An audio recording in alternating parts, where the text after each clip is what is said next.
The President of the Confederate States of America was the elected head of state and government of the Confederate States. The President also headed the executive branch of government and was Commander-in-Chief of the Army and Navy, and of the militia of the several states when called into Confederate service. Article 2 of the Confederate States Constitution vested the executive power of the Confederacy in the President. The power included the execution of law, alongside the responsibility of appointing executive, diplomatic, regulatory, and judicial officers, and concluding treaties with foreign powers with the advice and consent of the Senate. He was further empowered to grant reprieves and pardons, and convene and adjourn either or both houses of Congress under extraordinary circumstances. The President was indirectly elected by the people through the Electoral College to a 6-year term,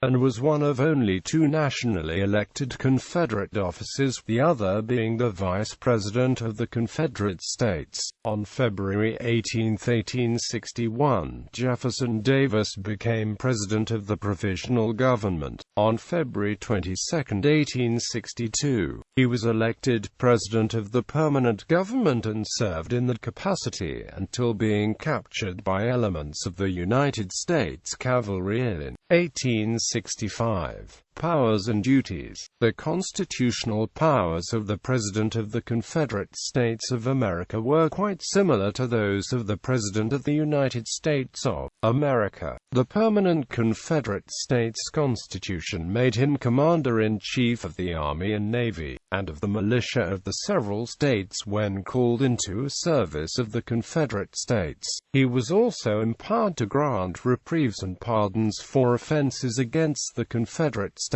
He was authorized to make treaties, to nominate and appoint diplomatic representatives, judges, and other officers of the Confederate States by and with the consent of the Confederate States Senate, and to remove such representatives and officers. He could fill vacancies during a recess of the Senate, but he could not reappoint, during a recess, persons previously rejected by it. He was to supply Congress with information, recommend legislation, receive ambassadors and other public ministers, see that the federal laws were faithfully executed, and commission all officers of the military and naval forces of the Confederate States. Election and oath. On February 9, 1861, the Provisional Congress at Montgomery elected Jefferson Davis President and Alexander H. Stephens Vice President. Stephens, who was a delegate to Congress from Georgia, was inaugurated on February 11.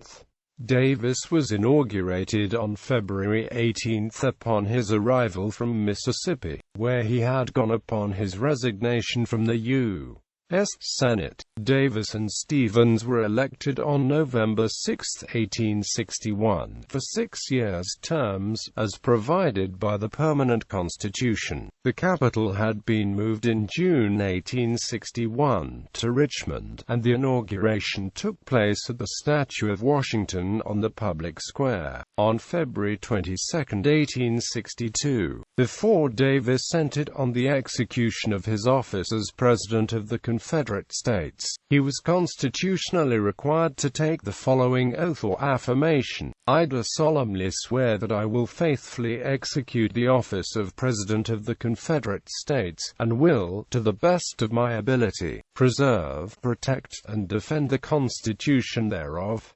Compensation. In 1861, the President of the Confederate States earned a $25,000 annual salary, along with an expense account, and a non-taxable travel account. The President's office was located on the second floor of the Custom House on Main Street, a structure which also housed the Cabinet Room and the State and Treasury Department. The city of Richmond purchased the Brockenborough House for presentation to the Confederate government for use as an executive mansion. Davis declined to accept the gift, but the mansion was leased for his use, referred to as the White House of the Confederacy, or the Gray House. The mansion was used by President Davis throughout the existence of his presidency. Confederacy. Later it became a repository for documents, relics, and pictures, and in 1896 it was redesignated the Confederate Museum. Post-presidency. Late on the evening of April 2, 1865, President Davis,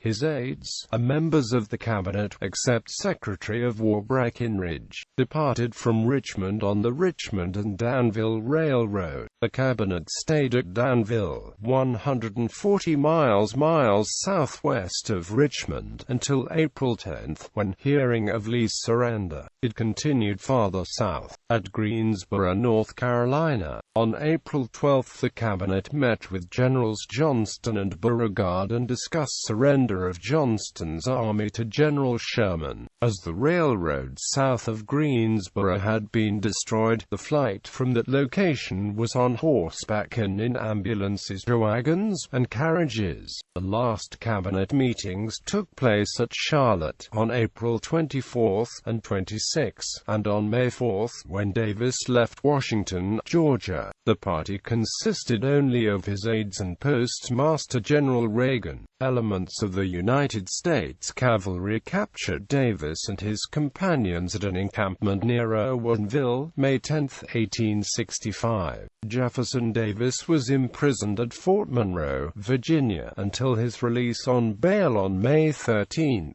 1867. During his confinement, the United States government prepared to bring him to trial for treason and for complicity in the assassination of United States President Abraham Lincoln. He could not be tried in Virginia until the federal court was re-established there, but by the time the circuit judges were prepared in May 1867, the United States government decided the outcome of a trial before a local jury was far too uncertain and dropped the proceedings. In November 1868, Davis was brought to trial under a new indictment, but the judges disagreed and the case was referred to the Supreme Court. President Johnson issued a general amnesty in December 1868, and the Supreme Court entered a nolle prosequi, thus freeing Davis.